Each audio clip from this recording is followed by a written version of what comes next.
Hi guys, so gagawa na ako ng mga ng mga videos at mag-upload ako dito.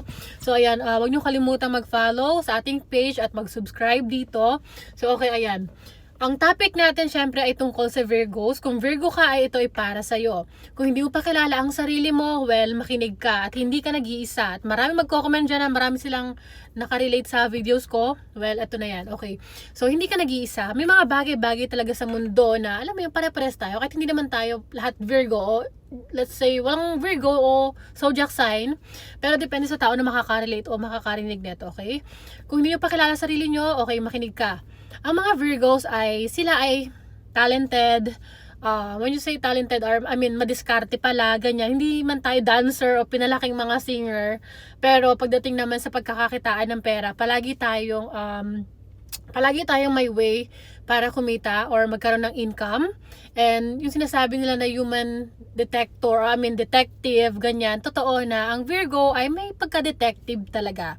Sila yung tao na kapag meron silang gustong malaman sa isang tao o bago mo pa maging kaibigan man yan, relationship man yan, or kung sino man na darating sa buhay niya, gusto niya munang kinikilala niya yun sa sarili niya.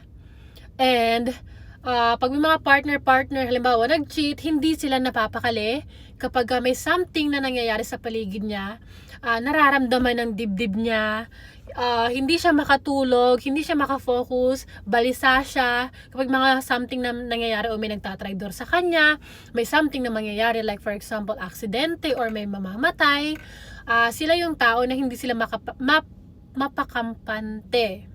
Oo, hindi sila nakakatulog, palaging bukas ang utak nila, and hindi rin tumitigil syempre yung pagtakbo ng isip nila. Halos everyday yan, kausap nila sarili nila, and nagsasalita yan sa utak nila.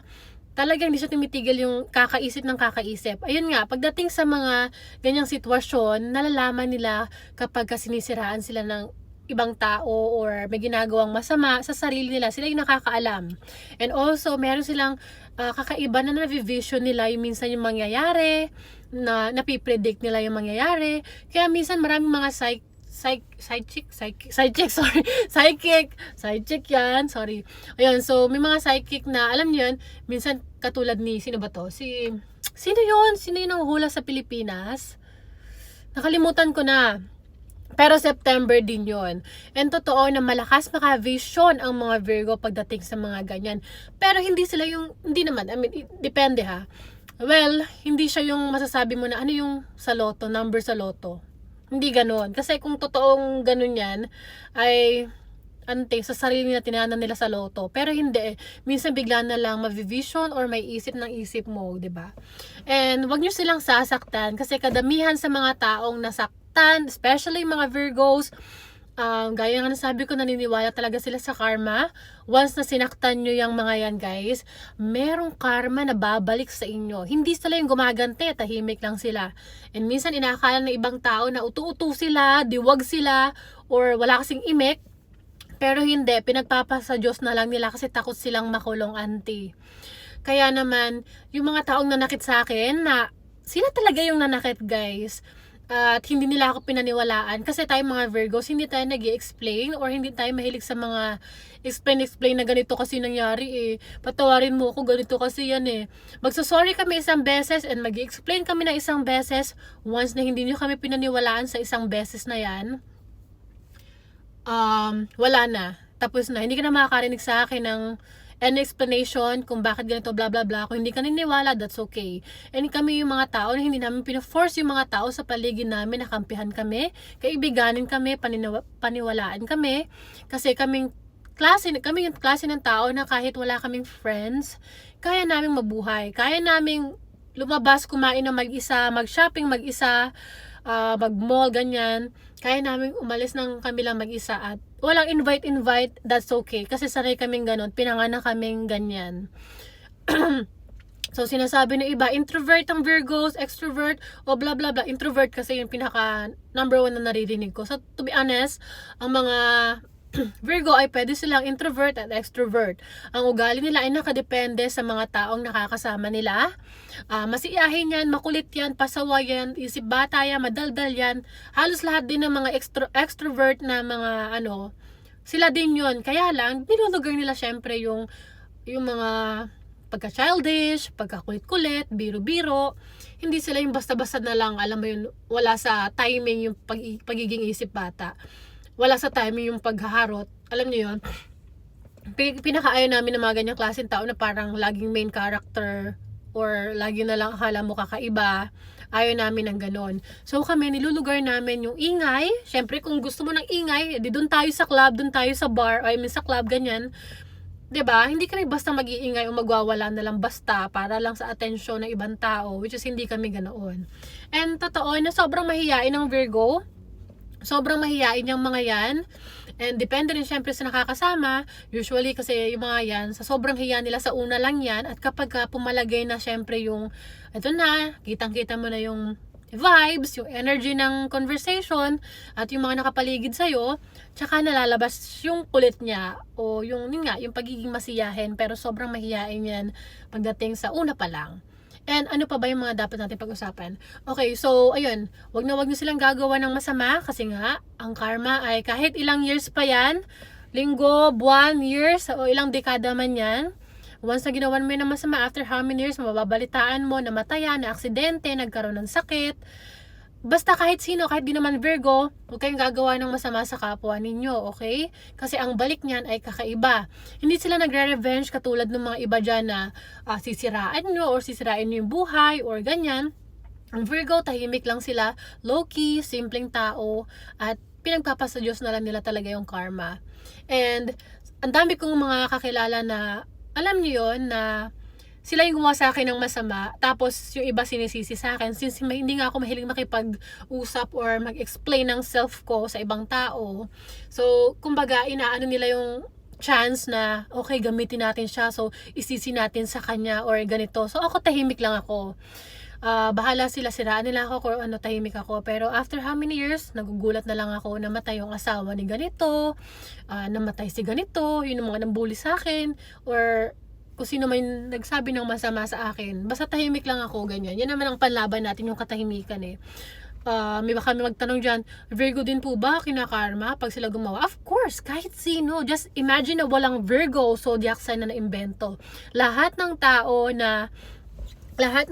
ay kinakarma once na gumawa ka ng masama. Dalawang karma yan, isang maganda at mabuti. Kapag gumawa ka ng kabutihan sa kapwa mo, kabutihan din ng karma ang babalik sa'yo. Kapag masama ang ginawa mo sa kapwa mo, masama at doble, triple pa ang mangyayari sa'yo. Yung mga nakaaway ko before, or nang-away sa akin, yun nga, bumagsak ang mga trabaho, nagkasakit, namatay ng relatives, alam mo yun, talaga na nadudurog sila sa pain. So, hindi ganun ang baka sabihin nyo, ba't hindi siya kinakarma? Hindi, minsan kasi ang karma, hindi lang sa sarili niya, hindi lang, alam mo yun, sa pamilya niya, sa trabaho niya, or kung sino man yung sa relationship niya, sa anak niya, nandun ang karma. Kaya ako talaga sobrang naniniwala ako dyan, guys. And syempre, huwag nyo kakalimutan si Lord pagdating sa ganyan. At palagi nyo itatrust sa Kanya kung ano yung mga ginawa sa inyo ng masama, ginawan kayo ng masama ng kapwa ninyo, ipagpasa Diyos na lang. Okay, so ito, sinasabi na iba, sensitive si Virgo. Sensitive? I don't think na sensitive kami just because, 'di ba?